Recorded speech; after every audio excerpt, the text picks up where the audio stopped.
వెంటనే ఇదేమి రాజ్యం ఇదేమి రాజ్యం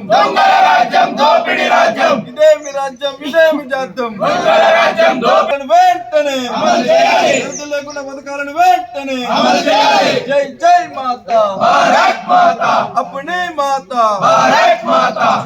స్థానిక తహసీల్దార్ ఎంఆర్ఓ గారి కార్యాలయం నుండి మెమోరాండం ఇవ్వడం జరిగింది. ఏంటంటే ఏదైతే 6 గ్యారంటీలు ఇస్తామని చెప్పి ఈరోజు గద్దెనెక్కిన కాంగ్రెస్ పార్టీ, కాంగ్రెస్ ప్రభుత్వం గతంలో ఏదైతే కేసీఆర్ 2 నాలుకల విధానం ఎట్లయితే వివరించిండో వీళ్ళు కూడా గతంలో దళిత బంధు అని చెప్పి పైలట్ ప్రాజెక్ట్ అని చెప్పి మండలానికి ఒక గ్రామాన్ని సెలెక్ట్ చేసుకొని ఎన్నికలకు పోయిరు.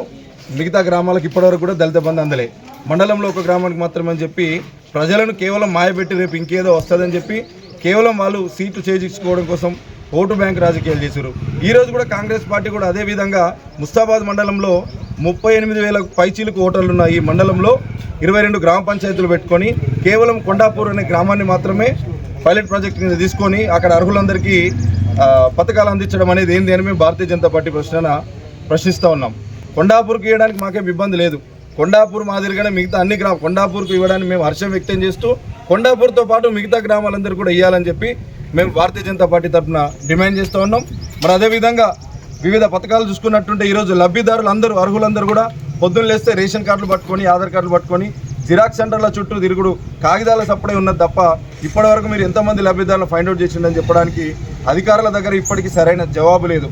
మరి ఏ విధంగా ఆ లిస్టును ఫైనల్ చేసిరంటే తూతు మంత్రంగా గ్రామ సభలు పెట్టి రేపు స్థానిక ఎన్నికలను దృష్టిలో పెట్టుకొని మాత్రమే గ్రామ సభలు పెట్టిరు. అసలు సర్పంచ్ లేని గ్రామ సభలు ఏంది అని చెప్పి మేము భారతీయ జనతా పార్టీ పక్షాన ప్రశ్నిస్తూ ఉన్నాం.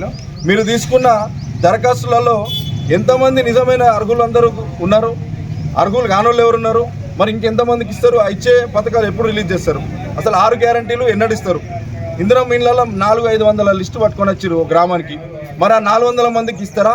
అలా ఎంతమంది తీసేస్తారు? ఇంకెప్పుడు ఇస్తారు? కేవలం అధికారంలోకి వచ్చి మీరు సంవత్సరం అవుతుంది. స్థానిక ఎన్నికలను దృష్టిలో పెట్టుకొని మాత్రమే ఓటు బ్యాంక్ రాజకీయాలను చేస్తే తస్మాత్ జాగ్రత్త. రేపు మండల ప్రజలు గతంలో కేసీఆర్కి చెప్పిన బుద్ధే మీకు కూడా చెప్తారని చెప్పి భారతీయ జనతా పార్టీ మండల శాఖ తరఫున డిమాండ్ చేస్తా ఉన్నాం.